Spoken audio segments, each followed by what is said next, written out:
Hi, this is Galigo. Thank you very much for joining me today. Today I'm going to be talking about inflammation and how to manage it naturally. Inflammation is a mechanical defense mechanism that the human body has. It occurs when our immune system realizes that some irritants or pathogens or damaged cells are causing some problems.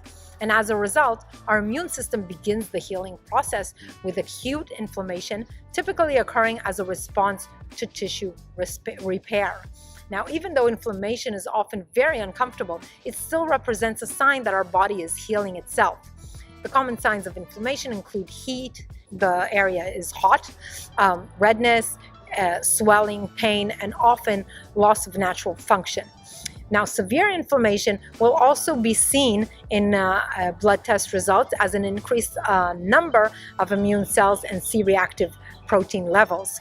Often extreme exhaustion is another sign, since the immune system needs extra energy. Many different immune cells are involved when inflammation occurs in your body. These immune cells help with the healing process. They release various inflammatory mediators that cause blood vessels to dilate, allowing more blood and immune cells to reach the affected tissue. Now, because of the increased blood flow and the fluids that reach the area, it tends to feel hot and red and swollen, as I mentioned. Now, this may irritate the nerves and cause pain, which is a protective mechanism. You tend to protect the area more if it hurts. You move it less, and basically you tend to care for the area much more. Now, mucous membranes release more fluid when they are inflamed, and this helps flush out irritants of all types quicker out of the body. Now, even though inflammation is a defense mechanism, we still want to get it under control as soon as possible after its task is complete, especially when it continues to affect us for longer than it's supposed to. Now let's talk about types and causes of inflammation. There's acute inflammation, and this is the most common type of inflammation. It starts fast and peaks within a few days. Acute inflammation is quick and short-term, and it's a response to tissue damage or microbial invasion or exposure to toxins, with only localized effects usually. When the body heals itself, the inflammation is gone. Subacute inflammation is when the inflammation lasts a little bit longer, often due to some of the consequences of acute inflammation, but it is limited to 6 weeks. Chronic inflammation, the more problematic and dangerous type of inflammation, is long-term. Chronic inflammation lasts months and even years. Now, chronic inflammation is a persistent condition that can lead to tissue destruction. Chronic inflammation is the most significant cause of death globally because of the disease state it promotes, including heart disease, some forms of cancer, allergies, diabetes, joint disorders, and lung diseases. Once chronic inflammation begins, the composition of white blood cells changes, and the neutrophils are replaced with the immune system macrophages and lymphocytes, which produce inflammatory mediators, which you can determine through a simple blood test. These inflammatory mediators lead to tissue damage and the consequences of it. Now, chronic inflammation usually occurs when there is recurrent episodes of acute inflammation in the same area, or the pathogen is not eliminated properly, or there is ongoing exposure to a toxin, but at low but consistent levels. Also, there may be too many free radicals from different sources in the same area, and there may be an autoimmune or autoinflammatory disease that's going on. There are risk factors for chronic inflammation, including stress, inadequate and irregular sleep patterns, smoking, being overweight, aging, and faulty eating habits. These may lead to pain, chronic fatigue, sleep disturbances, depression, insomnia, digestive disorders, and weight issues, and poor immunity. So let's talk about how to heal from inflammation. Besides medications, opting for a holistic approach that provides a healthier diet and lifestyle habits will best care for your well-being. Since we know that lifestyle is a crucial factor causing almost all chronic degenerative diseases, the following tips are some of the most effective ways to prevent chronic inflammation. Number one is, of course, diet. Certain foods can create strong effects on the inflammatory pathways in our bodies. When talking about anti-inflammatory diet, it needs to primarily consist of healthy foods that are plant-based, rich in whole carbohydrates and healthy fats. packed with phytonutrients. These foods are also naturally maintain a stable glycemic response, which is also anti-inflammatory in and of itself. Foods that have anti-inflammatory properties include fresh fruits and vegetables, particularly leafy green vegetables and berries. These are the basis of any anti-inflammatory diet. These foods are rich in antioxidant flavonoids and phytonutrients and protect against inflammation and help the body heal fast, and they boost immune function, and also that's why they reduce inflammation. In general, foods also rich in fiber are very important. They are associated with lower levels of inflammation. You want to consume fiber-rich foods such as whole grains of any type, lentils, beans, peas. All of these have also a low glycemic index, which is anti-inflammatory. Mung beans are particularly rich in flavonoids and potent anti-inflammatory foods. You also want to consume foods rich in plant-based omega-3 fatty acids, including flax, chia, hemp seeds, also tofu, Brussels sprouts, walnuts. Omega-3 fatty acids are anti-inflammatory and have antioxidant activities. These healthy fats play a role in regulating the body's inflammatory processes and can help control the pain related to inflammation by reducing levels of inflammatory mediators. You also want to drink fresh, clean water that's rich in nutrients. You may also drink, for example, mineral water is rich in minerals, rich in nutrients, and clean. You may also drink green tea, which is rich in polyphenols associated with reducing inflammation.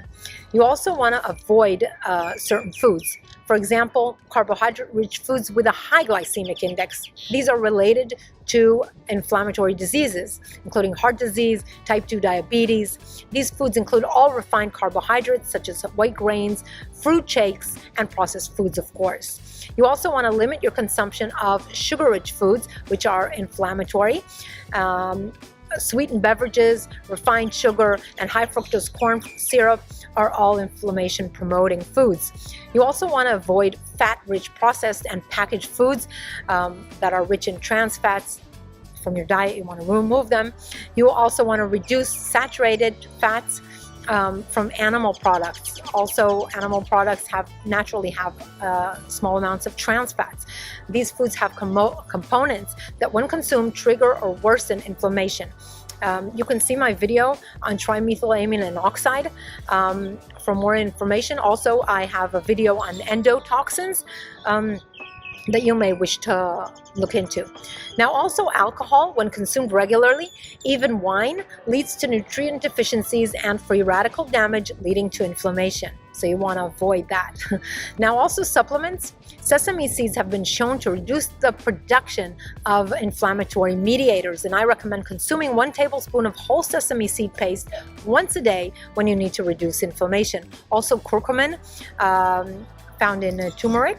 It's a potent anti-inflammatory agent, and I recommend buying this root and consuming small pieces of it throughout the day. You may also take curcumin through supplements. Check for a supplement that has piperin in it to support the uptake of curcumin into your body. Also, magnesium has anti-inflammatory potential. I recommend taking 200 milligrams of magnesium citrate in the evenings. It'll also help you sleep better and also helps lower inflammatory activity. Now, vitamin D also has an anti-inflammatory activity. It stops the action of inflammatory mediators. So you want to also check my video on vitamin D, which has all the information on that, including how to get sufficient levels of this critical nutrient. And also the mineral zinc has potent antioxidant activity. Nuts, seeds, and legumes are rich in zinc. However, if you do not think you're getting sufficient levels of this mineral in your diet, I recommend supplementing with zinc sulfate 5 times a week, 4 to 5 times a week, about 10 milligrams. You may drink it with a cup of tea or with your cup of water. Zinc sulfate really doesn't have a taste. Now, also garlic has strong anti-inflammatory therapeutic potential. I recommend adding garlic to your foods and even to your sandwiches. Live garlic, slices, it's amazing, especially if you're not going out on any important meeting, then you can consume it, and for its wealth of nutrients. Now, also probiotics, especially bifidobacteria, lactobacillus, certain strains were found to be reduced in people with intestinal inflammation. So when these microbes are present, they reduce inflammation and they reduce C-reactive protein in your blood test results. So they have a strong anti-inflammatory potential. Also, herbal tea preparations, including lemon balm, licorice root, olive leaf, peppermint, cat's claw. These you can make these into teas and actually replace a glass of water that you need to drink throughout the day with these herbal teas. Throughout the day, just make sure you don't add any sugar. Now, lifestyle choices, you want to follow the ideal diet for humans, the diet plan to ensure you're feeding yourself with the right foods, which will lead you to achieve your ideal weight with time. You will have less visceral fat, and when you're overweight, you just have more visceral fat, which releases inflammatory mediators that cause ongoing low-grade systemic inflammation. You want to ensure your belly fat is at a minimum, which you can only achieve through a low inflammatory diet. You can also watch my video on visceral fat. I've made a video on that as well. Also, regular exercise helps prevent falls and injuries and improve stability and flexibility, which all prevent inflammation as they prevent injuries. Also, exercise helps reduce fat mass and fat tissue, contributing to lowering the inflammation in your body. Exercise also increases muscle production of certain anti-inflammatory mediators. However, too much exercise will actually lead to inflammation and decreased immune function. So you have to get it right. Now, you also want to just take when necessary any antibiotics and non-steroidal anti-inflammatory drugs, since these affect the microbiome population in your gut, leading to inflammation throughout your body. Also, you want to manage your stress levels. Chronic stress is connected to less ability to regulate inflammation. Also, all immune function is depressed under emotional stress. Mindfulness, exercise, meditation, a healthy diet, excellent in lowering stress levels and preventing stress-induced inflammation.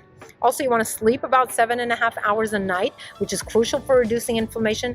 This supports healthy hormonal balance, allowing your body to recover quickly from injuries and reduces stress, preventing weight gain and inflammatory diseases. You want to sleep at around the same time in the evening and wake up at around the same time every day as much as possible. You also want to stop smoking. I know the list is long, but inflammation practically influences almost any disease state.